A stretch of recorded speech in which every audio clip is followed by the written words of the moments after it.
This lecture is about why I boycotted Valentine's Day and will continue to do so. And you might be wise to do the same thing. We'll take out some time to give you a number of logics. You hear me? Of course, you'll also learn about female nature. In fact, you'll learn a little bit about your nature in the context of this discussion as well. And remember, it's always better to avoid arguments, especially on things where words don't matter. If you're not going to celebrate Valentine's Day, you don't have to argue about it. Just don't celebrate it. See, the challenge is that we often get wrapped up into the wheelhouse of the female. We get wrapped into doing the things she's good at, arguing, going back and forth, being disagreeable, unpleasant, engaging in all of these emotional rises and falls, makeup to breakup. That's her thing.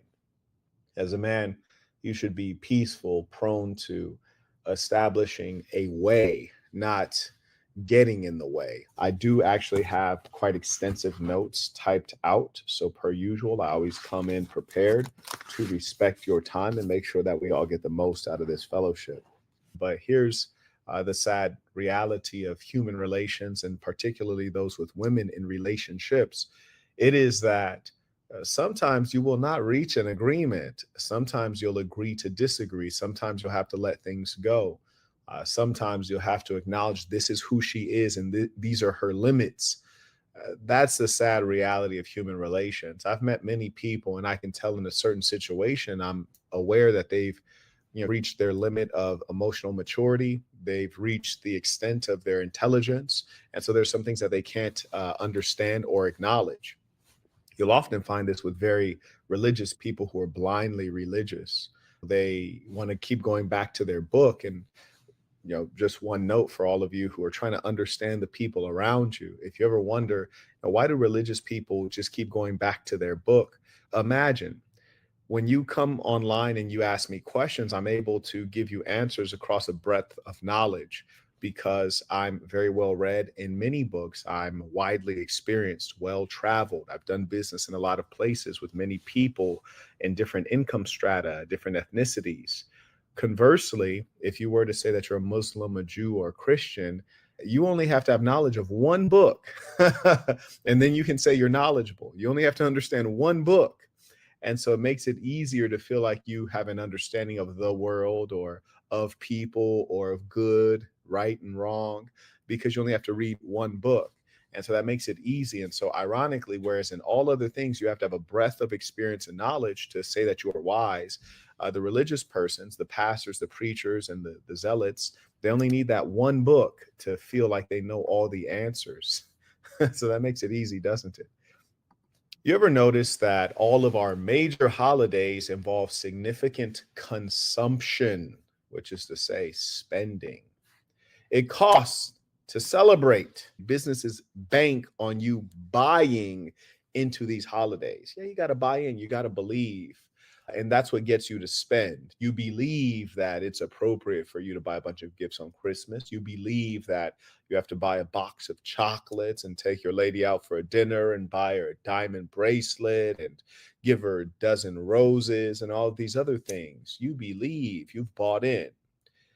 What you'll notice consistently is that holidays, particularly the ones we reference, which are the most expensive ones, they do not involve two important things. One, mutuality. Number two, they're consumerist, focused on the spend, not focused on the greatest things like spending time together. They're focused on spending the dollar, but not spending time together with your loved ones, with your family, with your girlfriend, your wife, your husband, your children. That is not as much the focus. And so what I want to unpack for you all are first those two items that we have to consider is mutuality and the importance of that. And secondly, where the focus of the holiday is. And I'm not going into the background and the historical origin of Valentine's Day because it actually does not matter in as much as none of the persons who celebrate it know or care of the origin. So we won't belabor that part and become overly academic. Now, when I say mutuality, this is a very important thing. Mutuality, when we're referring to Christmas and Valentine's Day, which is to say it's mutually beneficial. There's some reciprocity. It's reciprocal in nature. I do something for you for the holiday, you do something for me for the holiday. So it feels good for both of us. We're both giving and receiving, so to speak. Why is this important, and who becomes undervalued based on the structure of these holidays? Mutuality, consider Christmas. The kids get to celebrate and be celebrated, but they don't provide back to the parents. Generally speaking, under that tree are a whole bunch of gifts that the parents have labored to pay for. They provide them to the kids, whether they're worthy or not. I've never heard of a kid not getting any Christmas presents, even though we have all of this folklore and mythology around the naughty list and the good list. Every kid ends up getting Christmas gifts. Now, who doesn't get the Christmas gifts? The kids generally don't go out of their way to get Christmas gifts for the parents who have taken care of them over the years. And it actually is probably very important to ensure the mutuality and teach the kids early in life about being thankful, showing gratitude to those who care for you and regard you and would risk their life for you. And so when we fail to do that, we make them think that they're special and important when in fact, that's not the case. Marquett, the kids aren't special and important. No, none of us really are. We're all just human beings on the planet Earth, and you may be well regarded based on your merits or based on what you can do for other people, based on the value you can deliver. So, in as much as that is the case, you have to teach mutuality during the Christmas holiday. And though you might receive gifts, you should also make sure that you give gifts as well, if it's about gift giving, right?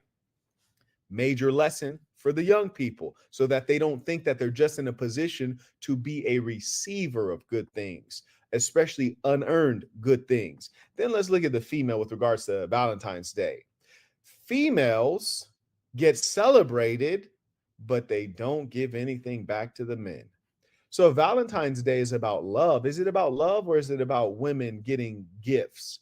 Is it about men breaking the bank and going out of their way to display their affection or their love using dollars? Is that what it's really about? Because that's what it seems like to me. Because if it was about love, then there would be some level of the woman going out of her way to give something back. You might ask yourself, if you're in a marriage or a relationship, where did my wife take me out to for dinner? Oh, or did I take her out to dinner for the last 10 years running?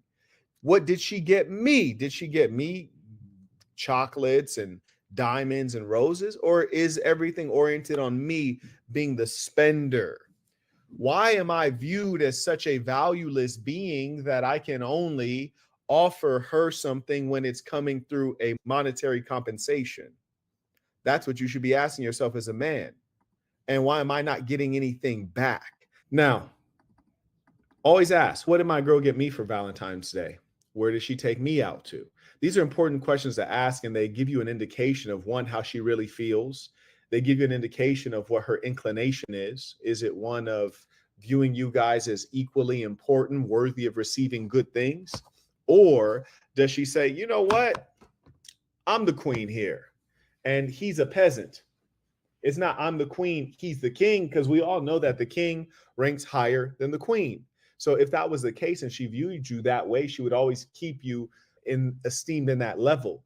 Because the fact of the matter is, it would not make sense for the king to be the one offering gifts. When you come to the king's court, you offer the king gifts. So that lets you know where people are actually viewing you and how the society is oriented. And I've said before that we are, in fact, in a patriarchy. Does your girl celebrate Valentine's Day because she knows the origin of the holiday and it has significant meaning? No. She does it because it's an easy way to compel you to buy her things. Valentine's Day is a gold digger's paradise. And this might not necessarily, the word gold digger might not describe your wife or your girlfriend, but gold digger is certainly a reasonable way to look at this, in as much as they all use this as an opportunity to get stuff from you. Yeah, they use it as a come up because it makes it easier for the women who are not outright, they don't have a problem mentality. They feel a little bit of shame when they ask for something. So now they get to deal with expectation. You have to yield to the pressures of the culture. I say boycott all holidays. Boycott all holidays that don't make sense to you. Now, why do I say this? Valentine's Day. This is a Hallmark holiday. $180 million spent on roses. 30 million in boxes of candy. And don't forget the diamonds and other gifts that are purchased as well. $15 billion collectively spent on Valentine's Day. That's just in the United States of America. Your love is being measured in dollars. Let me alert you to the danger of your love being measured in dollars. If your love is measured in dollars, well, when you have financial difficulties, then you're going to have difficulties in your relationship because she estimates your love and affection through finances, through you providing things that cost money. So if you can't afford those things any longer, then where's the love? Oh, I think we fell out of love. Did you? Or did he lose his job? Or did he encounter financial struggle? These are all the things that you have to deal with when you're in a world that is materially focused. So many of us are lost and don't even know it. We think that money is everything. We wait for we can't even be happy without money. I encourage you to be a good capitalist, but I don't encourage you to be obsessive with money. So many of us are sick and don't know it. Know that a female can be a great burden to you. The male following the female follows her to destruction. Observe the nature of the gifts demanded on Valentine's Day. Flowers. This is conspicuous consumption. This is a term that was originated by an economist, Veblen Thorstein. You can look at my book list on amazon.com/shop/The Saint and the Sinner spelled out. There's a particular book there that he wrote that I recommend you read. But flowers are conspicuous consumption. Conspicuous meaning blatant, easy to notice. Consumption meaning buying. It's conspicuous consumption, which is to say that when you buy flowers, you're showing off that you have extra money, disposable income. Why? Because flowers are not necessary. Flowers are not fruits that you can eat. Flowers are not vegetables that will nourish you. Flowers are not meals. Flowers have no utility. They cannot be used for anything except to make a show of me throwing away money. Foolishness. This is something that the leisure class can do. Most of you are not in the leisure class, yet you behave like you're in the leisure class, which is why you will inevitably stay broke from foolish, broken thinking. And part of that is driven by the female psychology and the dominance of matriarchal, female-centered culture.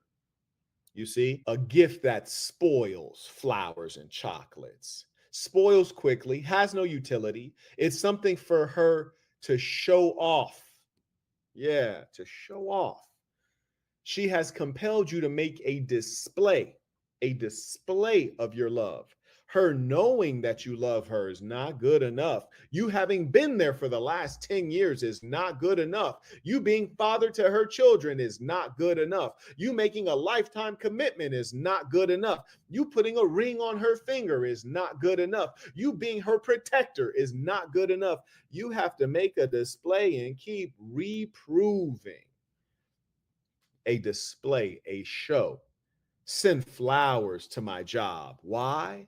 So everyone else can see how much you love me or how much money you've sacrificed on me. Your money is the measure of love. So if your finances ever suffer, then your woman will not feel as loved because she correlates your love to spending on non-essentials. Jewelry, gifts, flowers. Yes, non-essentials. You paying to keep a roof over her head, meaningless. you paying to keep a car in the garage, meaningless. You paying for food to go into the refrigerator, meaningless. It's the money spent on the non-essentials that are so essential to the female mind because she is concerned with that which is irrelevant. Trinkets, shiny things.